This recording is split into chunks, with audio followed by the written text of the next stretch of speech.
আসসালামু আলাইকুম বন্ধুরা, আজ আমি তোমাদের একটা দারুণ জিনিস বানিয়ে দেখাবো। দেখো, আমি এখানে ময়দা গুলে নিলাম, সুজি দিয়ে তার মধ্যে চিনি দিলাম। তারপরে এখানে আমি কড়াইয়ের মধ্যে তেলটাকে গরম করতে দিলাম। এখানে আমি অলরেডি ময়দাটা নিয়ে নিয়েছি।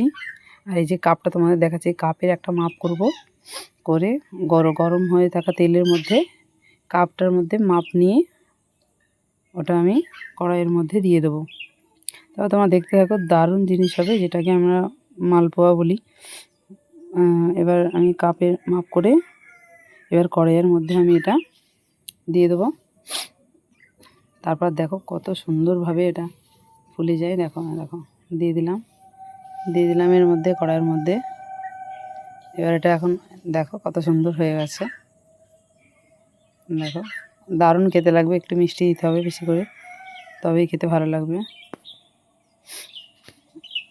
তো বন্ধুরা, তোমরাও বানিয়ে ফেলে বাড়িতে সন্ধ্যের চটপট নাস্তা হিসেবে খাওয়াতে পারো, আবার সকালেও খেতে পারো, আবার সন্ধ্যের নাস্তা হিসেবেও খেতে পারো। দেখো কত সুন্দর হয়েছে আমার। সহজ উপায়, আর বেশি কিছু তেমন কিছু সামগ্রীও লাগবে না। তোমার যদি ভালো লাগে তোমরাও বাড়িতে বানাবে। বাচ্চা বড়ো সবাই এটা ভালোই খেতে লাগবে, সবাই খাবে এটা সবাইয়ের জন্য। দেখো, আর তোমরা কমেন্ট করে জানাবে যে এটা কেমন হয়েছে, কেমন লেগেছে তোমাদের। প্লিজ তোমরা কমেন্টে জানাবে।